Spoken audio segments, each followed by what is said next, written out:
always running a little hot because they've got more cortisol and adrenaline in their bodies at any given moment than we do at any given moment, which means you tap the gas pedal a little bit, they're stressed a little bit, they dump a little bit more cortisol and adrenaline into their already primed for flight and fright bodies, and they're off to the races. So they are not 0 to 60, they're 40 to 60, or 50 to 60, or 59 to 60, depending on how much adrenaline and cortisol they've got in their bodies based on their adversity. And so those young women that I worked with had massive doses of cortisol and adrenaline floating through their bodies at all times. A little bit would kick them into overdrive, they're gone. Their fight-flight response kicks in, then when they fly out the door and down the street and into the community. Downtown Albany, you can get in a lot of trouble fast in downtown Albany, and they did.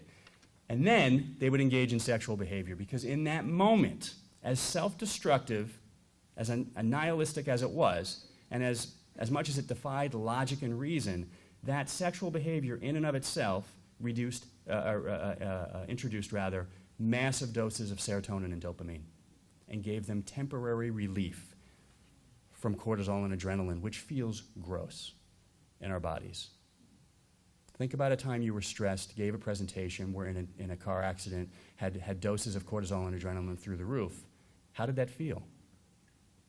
Feels pretty bad, right? How would you like to feel like that all the time? Because these kids do.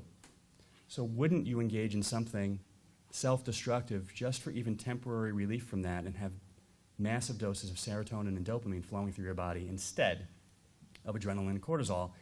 And that's psychology 101.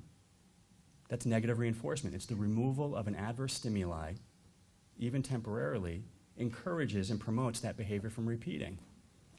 This started to make sense to me, why these kids were stuck in this cycle. It was the dopamine and the serotonin. It wasn't the sexual behavior in and of itself. And the only way they knew how to get that was based on their learned experiences of being sexually abused as kids. And in that moment, as bad as the abuse was, they felt relief from danger and harm in that sexual exchange and sexual relationship. And so what if we started having these kinds of conversations about our kids' neurobiology with their parents, with their caregivers? I think we could significantly change the conversation and help them feel like it's not their fault. This is happening on a very unconscious level. Are any of you consciously aware of what your cortisol level is right now? I am. It's a little elevated. You hopefully have a lower rate right now. And by the way, my cortisol and adrenaline rate, it got a little jacked from giving a lecture, dropping this thing a couple of times, meeting Mr. Fisher. So it's a little higher than it is normally today. It's going to take 72 hours for me to go back to baseline. 72 hours. So when our cortisol and adrenaline levels spike, 72 hours to get back to baseline. Think about what this means for law enforcement, for direct care staff in a residential setting, for detention, for sheriffs. So when they come in contact with stress, their cortisol and adrenaline spikes, it takes 3 days to get back to normal. You probably only have one stressful thing happen on your shift if you wear a badge, right? No.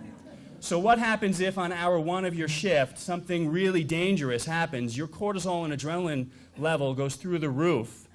72 hours, you're on shift probably for what, 10, 12 hours? What if a couple more things happen? You're already primed for fight, flight. Trauma-informed police departments are beginning to pay attention to this. This conversation is happening, and I shared a link with Shaniek. There's a national conversation about returning combat vets who've experienced quite a bit of adversity, trauma, life-threatening events. The ones who have learned to manage their cortisol and adrenaline make safer, more thoughtful, more deliberate police officers in the community versus the ones who have not learned to manage their cortisol and adrenaline, and it's based on their training in the military and what theater of combat they were in.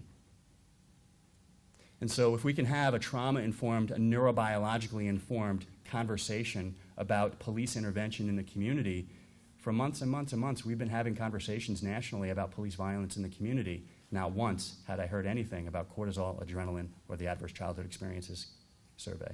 It has relevance to community policing, law enforcement, and community safety on both sides of the equation. We know that police officers get involved for a reason. It's not the money, fame, and prestige. Many of them have elevated ACE scores, I would imagine, right? Our brains mature over time. How we doing? 10 minutes. Oh boy, here we go. Okay. Our brains mature over time. We know that our brains actually don't finish maturing until, for men, anyone want to guess? 57? It's not quite that bad, but it is bad. It's 35. 35. The last part of the brain to develop is the frontal lobe. It's right back here, or right up here rather, behind your forehead. When do women get that? 25. You've got a 10-year jump on us. Women have a very real biological advantage when it comes to neurobiology and brain development. You already knew that. That's because you're more evolved than we are. Men are just figuring it out.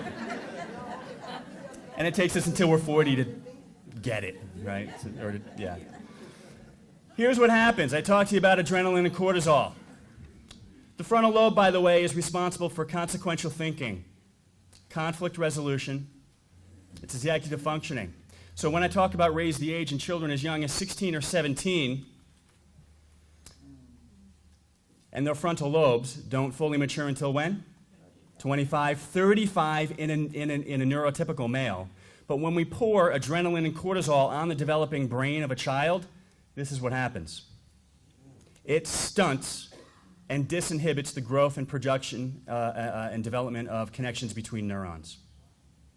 This is the work of Dr. Bruce Perry. He's a physician in Boston looking at the relationship between adversity and childhood development.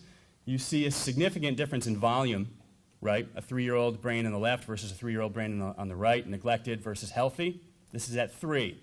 Now, if we backtrack a little bit, and so we've got a 20-year-old brain here, right? But male brains don't fully develop and mature until 35. The frontal lobe is the part of the brain right here that helps us connect cause and effect, consequence, reaction.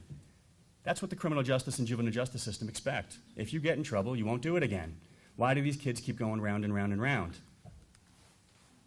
Their frontal lobes are immature anyway, and on top of that, they have higher exposure to ACEs, which means their 20-year-old bodies have 10-year-old brains, or less.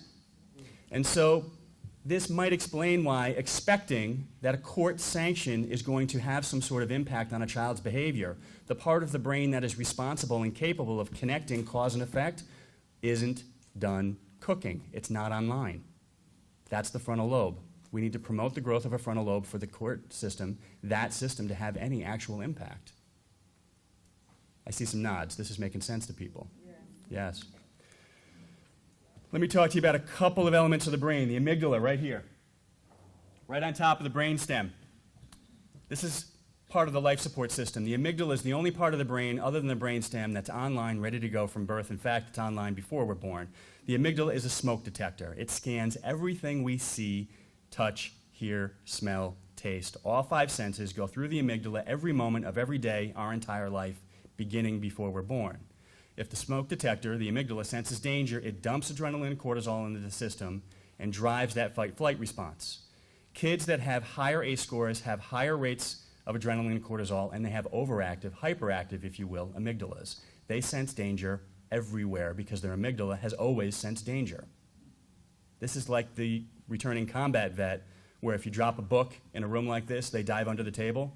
Because their amygdala connected loud noises or sudden movement with danger, they kept themselves safe. A very protective response in Iraq, Afghanistan, Vietnam, a maladaptive, not so productive response back here in the classroom, right? Or at a 4th of July fireworks exhibit.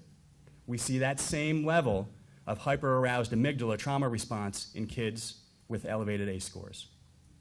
Now, the amygdala is online from birth. The cerebellum kicks in around 14, 15, and you think of that as an orchestra conductor. The cerebellum also can be stimulated to grow and to mature by play. Get kids moving, playing. Big muscle movement, at least an hour a day. Get them sweating, moving, huffing, and puffing. Because if the cerebellum kicks in and gets mature, the cerebellum then sends a signal to the frontal lobe that says it's your turn. And the frontal lobe is the only part of the brain that can say to the amygdala, stand down. This is not what you think it is. This is just a scary movie. This is just your math teacher. This is not your dad who beat you. We need the frontal lobe to do that. But in a healthy, typical male, the frontal lobe can't do that until what age? 35. Kids with higher ACE scores, that slows it down. And so we can't expect the brain to do what it can't do. But we can help to grow and stimulate the brain. The good news is we can promote neurogenesis. How many of you have advanced degrees? How many of you are psychotherapists? I'm a psychotherapist. I have an advanced degree. Cognitive behavioral psychotherapy is not on this list. The things that I've been trained to do as a professional do not promote neurogenesis, will not help brains heal from trauma. Neurogenesis is actually the development, the birth of new brain cells. We used to think that we were born with a certain number of brain cells and we just lost them through life. That turns out not to be true. There are certain critical periods of growth and pruning, that our brain generates new cells, and it's use it or lose it. If you use it, we keep them and we strengthen those connections. They become myelinated. We put fat and tissue around those connections, and these are the things. How many of you play guitar or ride a bike or drive a stick shift? Do you remember when you first started how awkward and ridiculous that was? And now you got it, right? That's because of myelinization. If we use connections between neurons, we build fat on the neuron connections, and the impulses move faster. It's why we're fluent at things like 1 + 1, 2 + 2, but my 6-year-old son has to stop and think, right? He hasn't myelinized those neural connections yet. We have to myelinize the connections around emotional regulation for our kids. And we can do that by promoting environments that help brains heal. Novel learning experiences, exercise, good sleep, good nutrition. These are not things that psychotherapists do. These are things that parents do. These are things that schools do. These are things that after-school programs do. These are things that early intervention programs do. And at the risk of stepping on my soapbox again, these are not the things in the budget at the federal level. We need to be having a different conversation about how do we take care of our kids so they can take care of themselves and one another.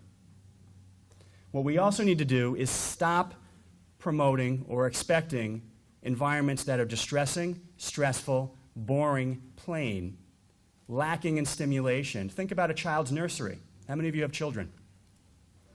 When that child was coming, you probably set up a room in your house with bright colors and fluffy things and squeaky things and things that made noise and lights and the kinds of things that, after they're born, drive you crazy as a parent in about 30 seconds. But we sort of instinctively create environments that do all of this. This is basic nesting. And when we think about the environments that our kids come in contact with in child welfare and juvenile justice, what do they look like? What do our waiting rooms look like at mental health clinics? Sterile, beige, boring, furniture that couldn't possibly be broken, and it looks like furniture that couldn't possibly be broken, and it feels like furniture that couldn't possibly